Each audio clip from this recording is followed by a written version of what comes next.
everyone. I'm Maria from Canadian Pine Pollen. We're here for another community conversation, and this week we have two special guests with us.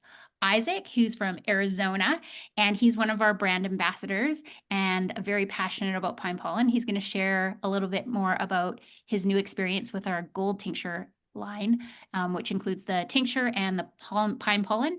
And then we have Cody from TruNorth Naturals, and he is one of our foragers. And we're lucky enough to have Burgess on the call. He's getting ready for harvest season. And our great community members, Andrea and John, have arrived, and we should have a few others joining. So we'll jump right into it. And Burgess, you want to give us a quick update of what's happening in the warehouse? Yeah, warehouse, it's a construction site. So we're putting in some drains into our new workspace, and we're getting things, food safe basically, for production. So yeah, it's an ongoing battle. I mean, we take 2 steps forward and take 1 step back. So I'm anxious to get out in the field and get going with harvest. Today was kind of like today and yesterday were our first days of picking. So we're a little bit ahead of schedule based on past years. So that's exciting. But yeah, it seems like it'll be a good year. And yeah, things are happening. Awesome. So I'll introduce, let's see, Cody, I see you on the screen. I don't see it, Isaac, anymore. So how about we'll just, Isaac, there you are.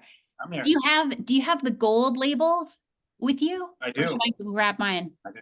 You do? Okay, I'm gonna pin you. We'll get you started with your share.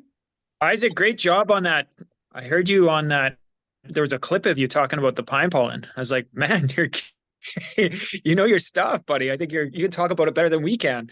That was great. Hats off. Well done. You mean Sean's podcast? Yeah. Yeah.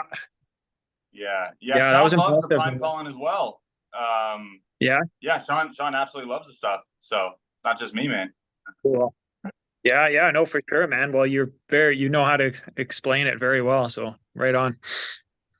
Well, guys, I can't say enough good things about pine pollen. And the reason being is because of how much it has personally changed my life. And I'm fortunate, I'm just grateful to have experienced what it's done for me. Number one, to have been given back the vitality that I was craving, right? And I knew that I was not alone in craving that vitality.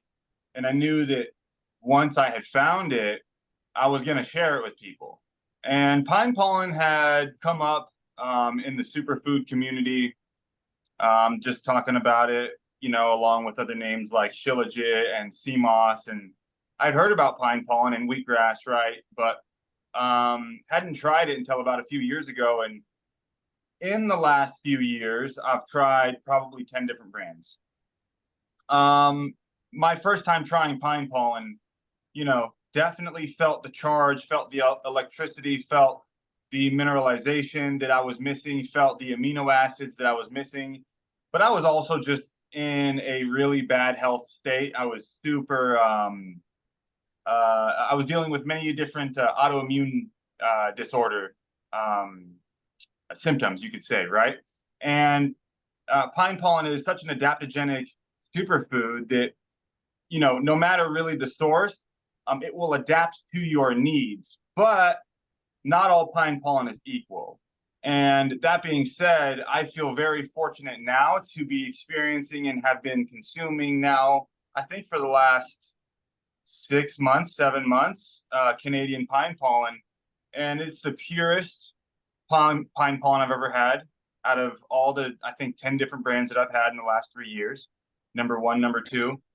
Out of the 2 different pollens that you guys are sourcing between Ponderosa and Lodgepole, I was leaning towards the Lodgepole or towards the Ponderosa more. My body was just like really feeling and absorbing what the Ponderosa had to offer more. But now that I'm having the gold label, I can tell that, full spectrum is best. And that's really the essence of what you're getting with the gold label tinctures as well as the powder. The powder, guys, when you're scooping the pine pollen, it's the purest powder you will ever see out of a supplement of any company that you've ever used. It looks like little gold dust. That's what it feels like. It literally feels like, I don't know if you guys have ever taken monoatomic gold before, but for those of you who have, this is almost as if you were taking monoatomic gold and powdering it. And that's what pine pollen is. And I like to call it the golden food of the gods. And that's what it feels like. And you're telling me that I know how to explain it well, but I had to learn why it made me feel so good. And it's because it has, it's rich in vitamin D, which is not just a vitamin, but a hormone. And so when it's regulating your hormones as well as boosting your immune system, it's very, very powerful for you. And this is a vitamin that we're getting from the sun, and the sun is what? Gold. And the pine pollen is what? Gold. So it's really a golden food, right? And so not only are you getting the vitamin D, but you're getting a complete amino acid profile, which is absolutely incredible in the plant-based community. For those of you who are vegan or vegetarian and you are considering adding animal meat back into your diet, but you don't want to compromise your current morals, have pine pollen. You need to consider trying pine pollen because of its complete amino acid profile. You will feel something that you probably haven't felt in some time, especially because of how absorbable it is, not only within the powder, but the tincture.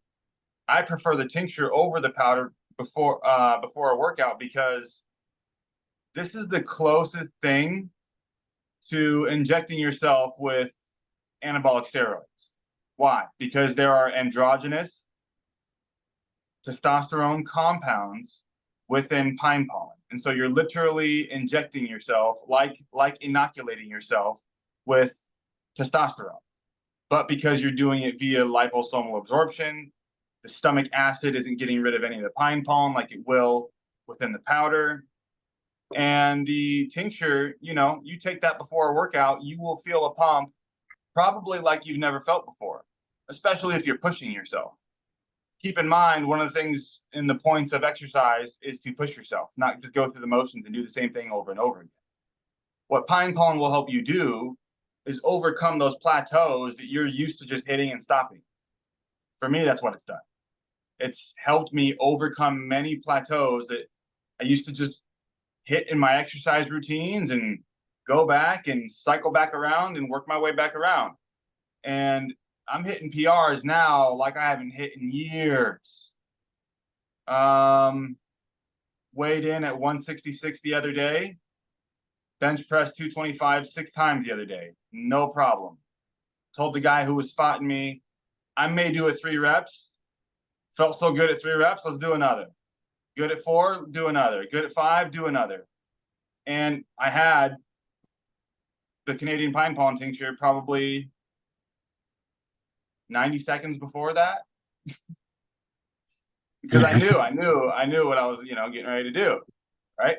And yeah, guys, I'm not trying to say, look at me. I'm saying this superfood is absolutely incredible. And when we look at it, look at what it's doing in nature. It's like this protective source. It's like this protective shield for the fruiting body of something that is very masculine looking in its essence, right? But because it's adaptogenic, it will be hormone balancing for both sexes, male and female. But because it's, a masculine looking fruiting body, and this is like this gold shield for this masculine fruiting body, think about what that's going to do for you and your shield and your skin and your muscle, which is protecting what? Your organs and your life force and you just living. So guys, you really want to look at pine pollen when it comes to just turning your potential into performance. Because whether you feel like you have any, you don't have any lack or not, or anything right, you're not lacking anything right now in your health or not, adding pine pollen will not hurt you. Why? Because whatever current PRs you may be just settling with pine pollen will probably help take you past those PRs, past those plateaus, and doing, having bigger aspirations. I haven't even gone into the spiritual aspects about how it decalcifies the pineal gland. It's, Pinus, Masoniana, right? So it's dealing in terms with the pineal gland. We have so much pine cone symbolism all around the world in the Vatican, and the pine cone is representative of what? The third eye. And so this thing is decalcifying your third eye, helping you tap into your neocortex so that you can actually think for yourself and not just listen to someone's orders, empowering you, giving you a full amino acid profile, giving you glutathione, which is a precursor to it's giving you glutathione, which is the strongest antioxidant in the body, giving you vitamin D. It's absolutely incredible. I literally, like I said, cannot say enough about pine pollen. When a man comes to me and he's talking about how he has low T and what I think that he should do, I say minimum, you need to do a gut cleanse and get pine pollen into your system as soon as possible. I know that he probably has overtoxicity within his gut, within his colon, and his testosterone levels, if he's asking me because he feels it. Just the same way I felt it when I was 25. Right? But we all are feeling it in different terms, in different ways. We're feeling it, whatever, right? So there is an epidemic right now of imbalanced hormones and low testosterone in men, but imbalanced hormones in both sexes. Women need testosterone for sure, but for men right now, it's lower probably than we can ever even remember, when you're doing overall percentages. And of course, that makes sense with what our society looks like. You got a bunch of weak men leading society, not empowering their people, just wanting to give them toxic food and toxic drinks and a toxic lifestyle. Pine pollen will help reverse so much of the toxicity that we have all been programmed with in our upbringing in this life. It's getting us back to the Garden of Eden. It's getting us back to nature, getting us back to the natural way. So I'm going to shut up now, but like I said, I can't say enough good things. That's amazing, Isaac. Thanks. We're so happy to have you on our team of brand ambassadors and sharing your passion for pollen. And we'd love to have you back again and share more of the knowledge and what you've been experiencing. Just before we wrap up, I know you're going to invite Santos on soon. Yes. We're going to have a conversation, so that'll be exciting. I look forward to meeting him. But I was wondering, since we have to be so careful about what we share on social media, on YouTube, we can be a little more liberal in what we share.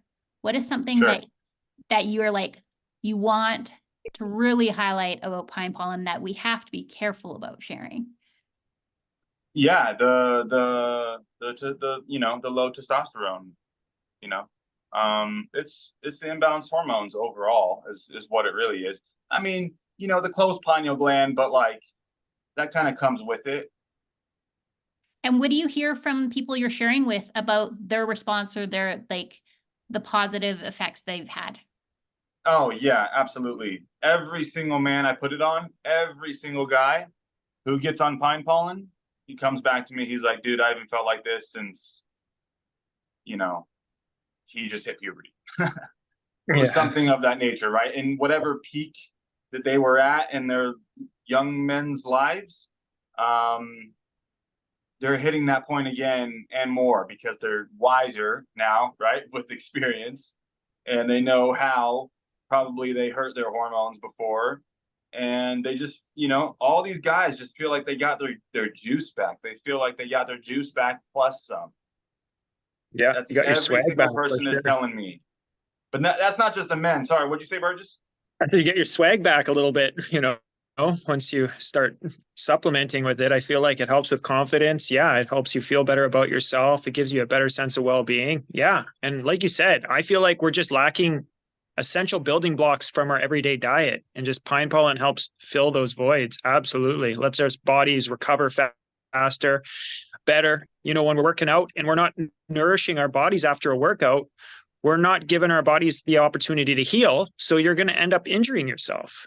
And plus, yeah, balancing our hormone are basically, you know, we're putting ourselves in a state of, you know, our most youthful, vital years when we're supplementing with this, because we're giving ourselves the same amount of balancing hormones and androgenic benefits as we would in those development years, the years that we're, you know, at our most productive and we're at our most effective, you know, when it comes to your cognitive function and bodily functions and all that kind of stuff. So it's just a kind of nice way to turn back the clock a little bit and just experience, you know, life as it was in your most formative years, you know.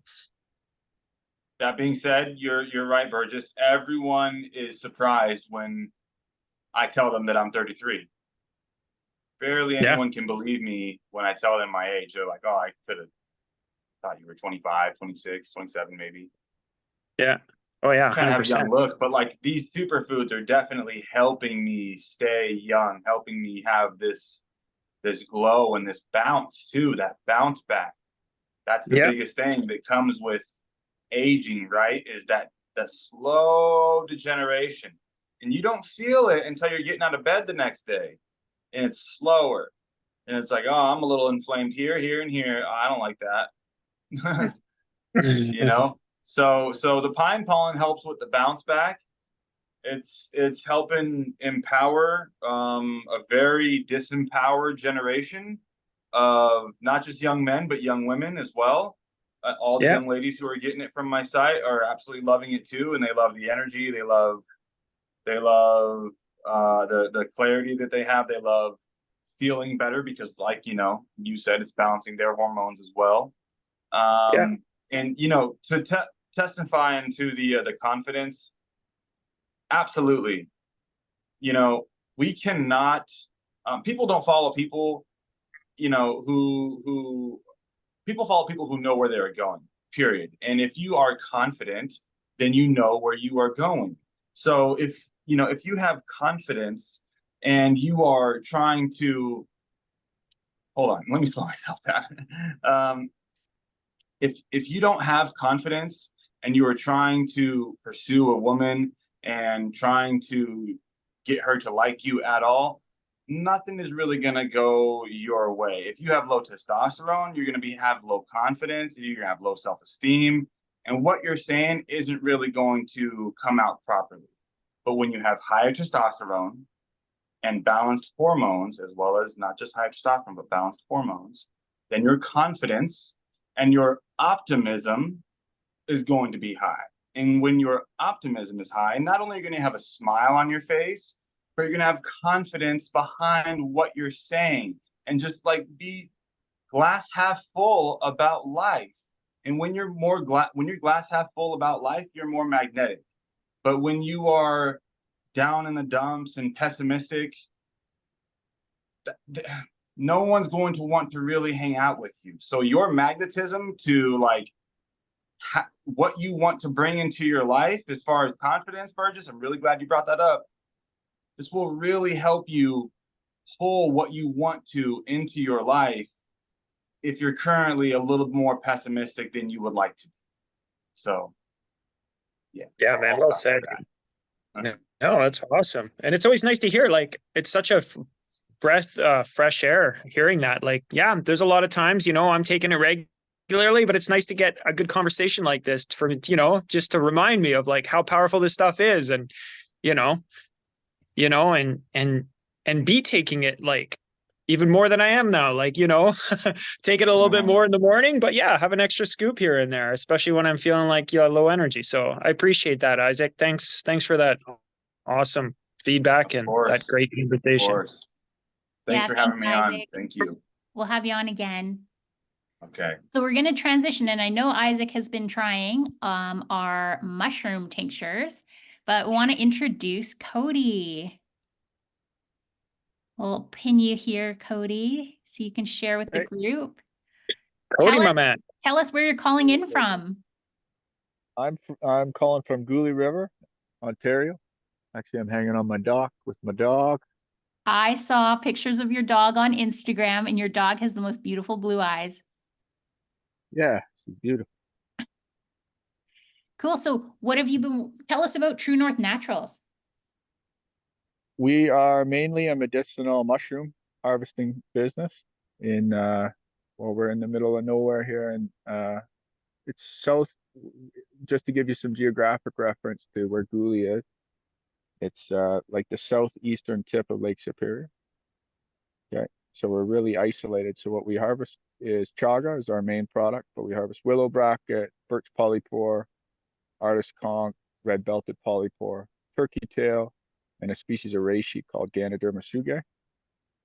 These are our main products and our main focus, but chaga has been kind of how I started the company. It's been 8 years now, and we just started diversifying maybe 2 years ago into other species, but chaga's kind of been our the main thing that I've been focused on for years. So How did you get into foraging?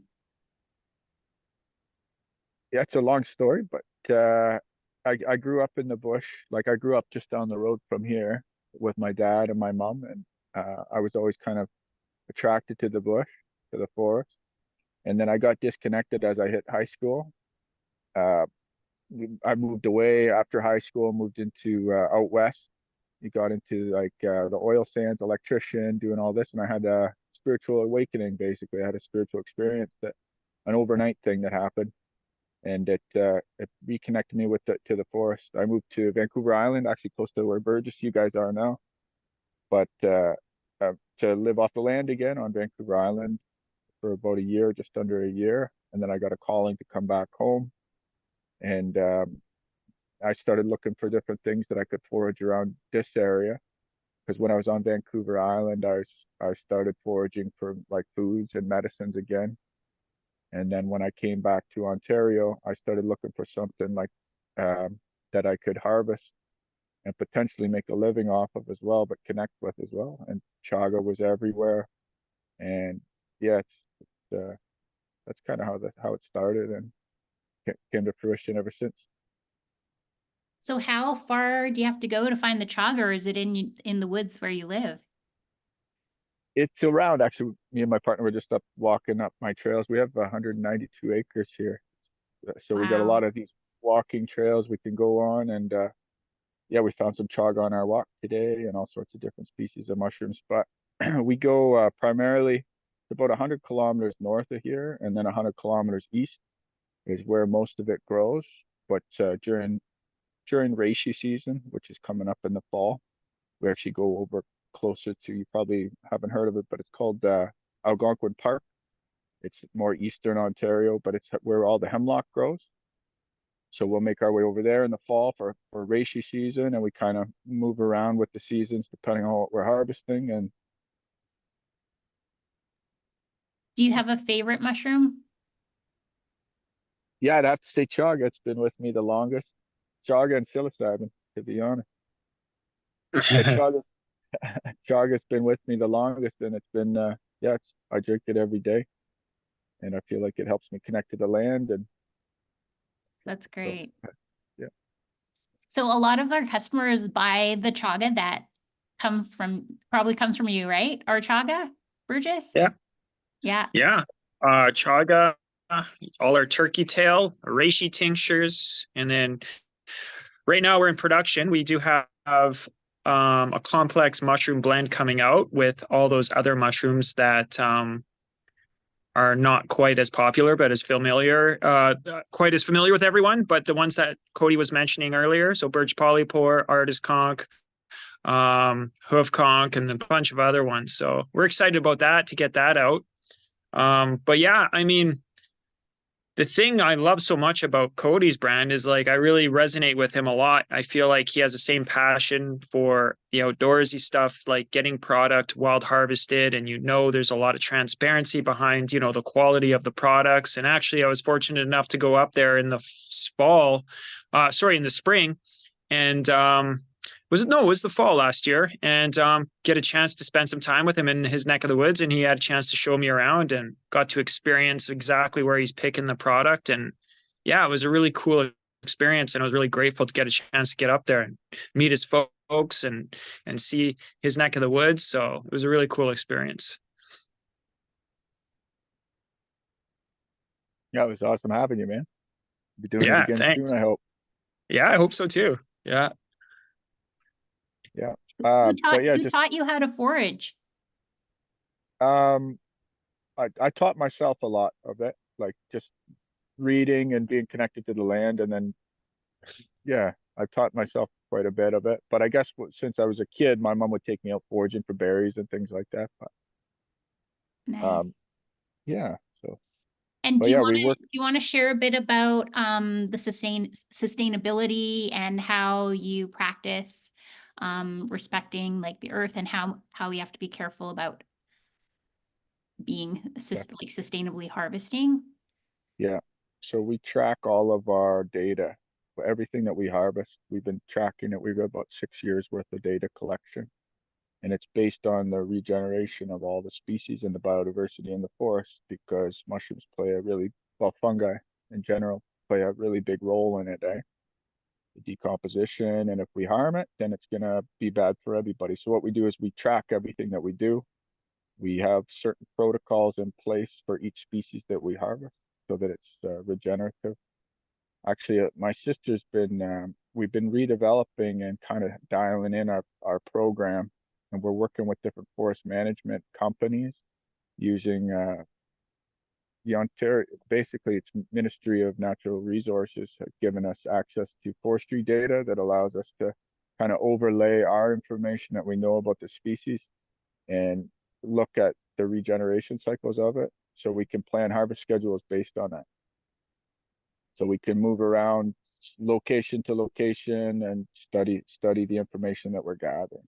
But my sister's actually, my sister's been working for me for a while and kind of changing roles, but we got her into building out, it's like, it's hard to describe, but basically it's like an onboarding package for new harvesters, and it has all, it's a big thing, but basically all within this document to be onboarded is sustainability practices, food safety management, organic protocols. But the sustainability practices she's really dialing into. So she's like pulling information out of my head, but putting it down onto paper for these training protocols that are put into place for our harvesters, so that we're making sure that everyone who we hired has respect for the land. Because if they don't, I've seen it in the past where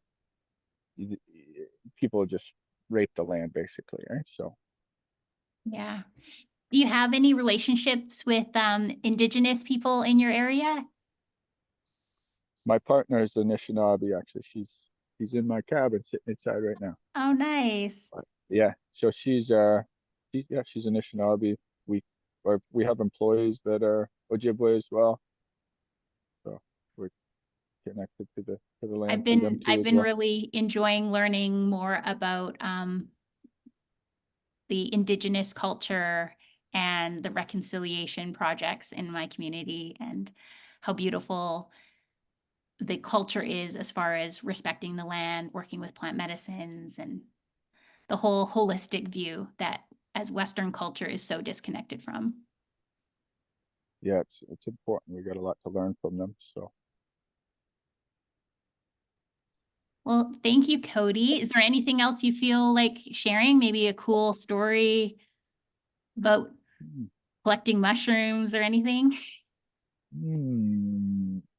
what do I got? Oh, well, it has nothing to do with collecting mushrooms, but I've been dealing with an injury. I was out sailing on my catamaran about 3 weeks ago, and I had my wetsuit on, and I blew my knee out. So I'm kind of, I think it's my MCL, but I'm still waiting on CAT scan or MRI booking to figure out what's going on with it. But I've been kind of out of commission from harvesting mushrooms for the last few weeks because of it. But I got a cool catamaran story to tell you about. Blew my knee out. No, that's why I don't have a mushroom store. Well, I hope you recover quickly. Yeah, me too. Well, I'll open it up for questions. If anyone has any questions for Cody. Looks like Isaac's off the call now, so no questions for Isaac, but he'll be back. Do you have a favorite way to make chaga? Like, how do you like brewing it? I put a few chunks in my pot every morning, and then I'm a coffee drinker. I like my coffee, so I just put a few pots or a few chunks into my pot in the morning, and I keep it on the stove. Throw the liquid into the back of my French press with my coffee and a bunch of different herbs, depending what I'm onto that week. Yeah, so I like the chaga coffee. Throw some cayenne pepper in it. I love that. Little Nice. kick. But And do you use the chunks, or do you use a powdered chaga? I use chunks more than anything, and then I'll use Burgess's tinctures as well that he makes for me. But yeah, I find it more convenient because I don't have like we got power here. We've got like solar on the roof there, but in order to power like a crock pot or something, it'll pull the juice out of the battery. So what I like to do here is just keep it like a stovetop method. Makes more sense for me. Nice. Hmm. But yeah, the tincture's good too. You get all the terpenes out of it, eh? Like the betulinic acid. Yeah. Inotodiol is another one. But if you do just the hot water method, you're only getting the water soluble components, like the polysaccharide, the beta glucans, I think, come out of it. And with the water, or with the dual extract that Burgess does, you get the triterpenoids too that pull out like the betulinic acid, or inotodiol. I think melanin too comes out with the Yeah. ethanol extraction. So you get more out of it. But I find the stovetop method is nice too, just because you get a hot cup of tea out of it too, which is Yeah. good, right?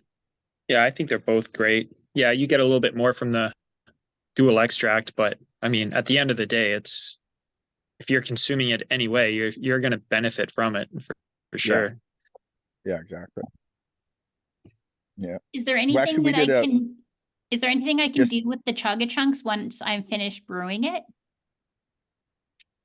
yeah, like we reuse ours until the water's like not dark anymore on the pot, eh? So the chaga chunks can be reused. You're gonna get less concentrated doses of medicines, but we just keep reusing it until it's time to throw it away. And I don't want to say like, I use it for X amount of hours because I don't know that, but we just keep using our 2 or 3 chunks in a pot for probably, I don't know, maybe 8 hours overall. But I was just thinking, we did a study with the university about a year ago, and I was just talking about like the different components coming out of it, out of the chaga in different extraction methods and things. And what we found was that when you do hot water and boil the water, like you go over, I think 100 degrees Celsius, you get a lot, you can actually pull out more beta glucan, like the polysaccharide beta glucan, which are really, I think those are the most studied ones as far in terms of mushrooms active component. But if you cook it, you boil it, and it'll actually pull more out in that regard. But if you go over 100 degrees Celsius with the triterpenoids are really sensitive to the heat, so you'll denature all the betulinic acid and inotodiol in it.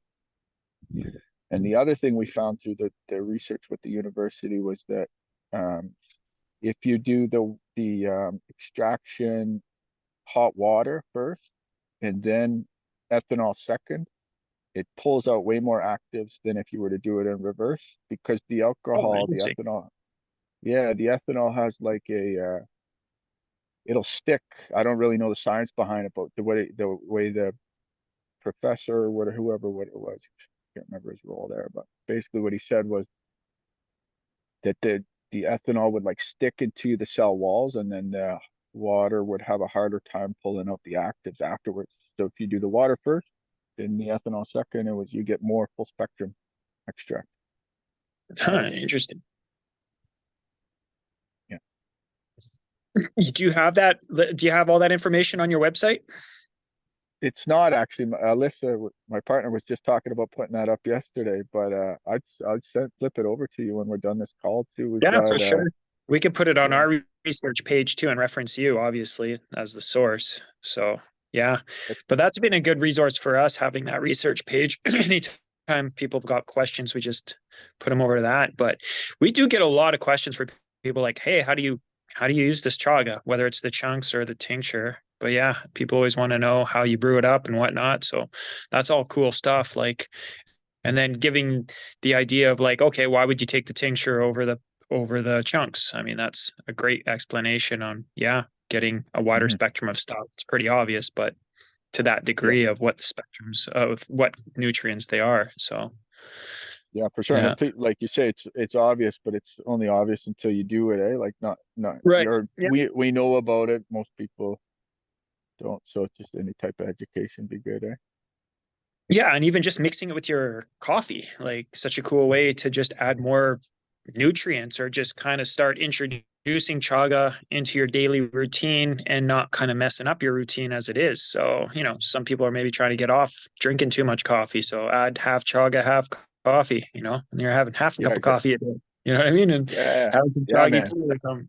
But That's the hardest part about natural medicine is the incorporation into your lifestyle, I find, because it takes, it's not just like one pill to heal you, like the pharmaceutical yeah, companies. It's like a lifestyle, eh? So when you're trying to get yeah, people on to natural medicine, you need like a realistic approach to incorporation of the medicine into your life, right? So that's why I always totally. tell people about the chaga coffee. Most people drink coffee, throw a little chaga in there, good to go.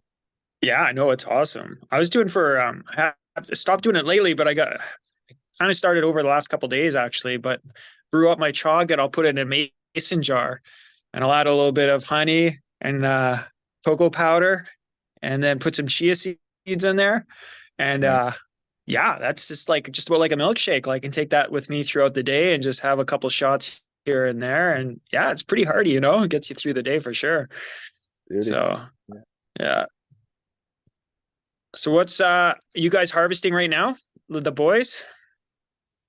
I just lost the whole crew. Long story, but we're we lost the crew about a week ago. We had a trailer up about 70 kilometers north of here, and then my lead hand kind of up and quit on me. It's okay. No, no. It's okay. He's doing an arborist thing. He Yeah. found a job being an arborist. So um, dealing with trying to find new people basically to crew up and head back out. But Yeah. It's always a uh, challenge. yeah, it is very tough. But I took a trip out to um, French Severn Forest District, North Bay Hmm. area, and we were meeting with some foresters over there, and Nipissing University too. So what we're doing is like we're putting different job postings up around in Ontario for like this independent harvester program that we're trying to launch a little bit. I told you a bit about it, eh? But Yeah. yeah. So what I'm trying to do with it, and we haven't launched it yet, is just to try to have before we launch it, I need to make sure that it's going to work, but basically just have the whole training system dialed in order to make sure that everybody's harvesting it properly. But Yeah. yeah, on where we're at. But yeah. No, it's a fantastic idea. It would make life easy if people, if they knew, had a little bit of, direction when they're in the field and, a little bit of idea how to do it properly. Obviously, that would be a great tool for most people. So Yeah, and like the food safety stuff too, it's a big thing. yeah, Plus the organic certification. sustainability. Yeah. Yeah, People not all destroying the trees. Yeah. yeah. So that's Well, that's cool, trying to. man. Well, it's too bad. What is the harvest season for the different mushrooms, Cody? Well, there's basically it's like two be perennials and annuals. So with the perennials would be chaga, so things that grow all year, go dormant in the winter. Be chaga, willow bracket or Felina cignarius, hoof conch is Foamy spumentarius. That's a perennial. Red belted polypore, that's another perennial. So these are ones you can harvest all year round. And then the annuals, which are like reishi, turkey tail, birch polypore. They have like they'll flush, for certain times of years, and then drop off the tree and then come back the following year. So Do you ever come across like super rare mushrooms in the field, like things that you wouldn't normally find all that often? yeah, every time you walk out, man, there's Yeah. crazy. Like, I mean, every time you walk out the door, there's something you don't see Yeah. ever before, right? But specific mushroom. I was talking to a girl. I didn't see this, but it just reminded me of this girl, and she goes to Nipissing University, where she were looking at hiring her for a harvester position, but she's studying a bioluminescent fungus. Can't remember the name of it, but it glows. And her whole she's doing her master's on it, but it's like the how my understanding of what she told me of it is that it goes fluorescent, and then it'll attract the bugs to it, and then the bugs will like uh the bugs will be attracted to the bioluminescence of the mushroom, and then in turn the mushroom gets regeneration because the spores stick to the bug, and then goes off and kind of regenerates the mushroom, right? But I can't remember the name of it. Yeah, that's really cool. I've never heard. Yeah.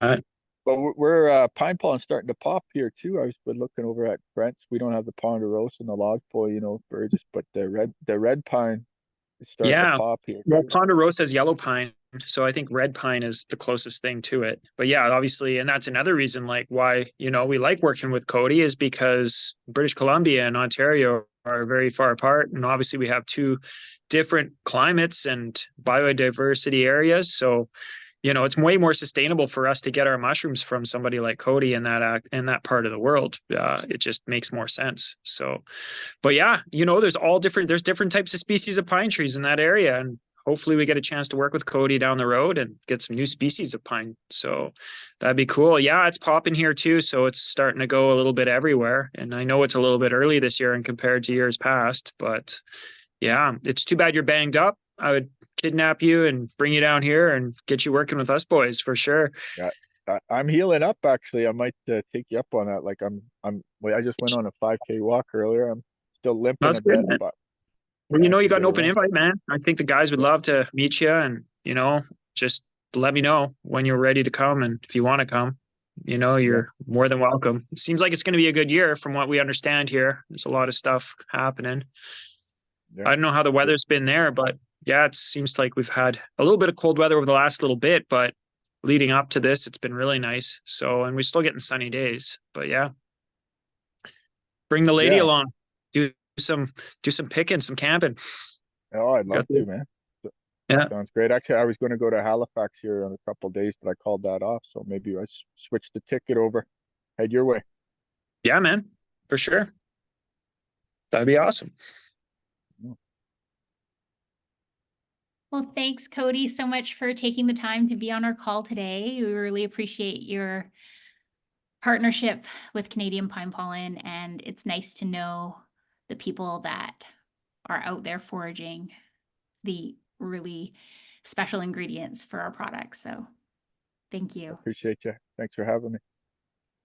Yeah, thanks, Maria. Thanks for setting this thing up. I really appreciate it. It's good. I don't know why we didn't have Cody on sooner. It's just, I guess we get so busy and sidetracked with stuff, but it seems like he's one of the best guests you could have on this community corner. So thanks for joining us too, Cody, man. Take a time out of your day. Yeah. So Thanks a lot, Fred. Appreciate it, man. Yeah. And thank you. I learned so much, and I admire you for being out there doing that, and all of you, Burgess and Maria, but Cody, you're out there. I've got a friend who who was working several years at Algonquin Park. Okay, so you know the area. Well, Up in Ontario. yeah. Yeah, thanks, John, too, John. I'm glad that John, yourself, and Cody got a chance to actually meet each other there.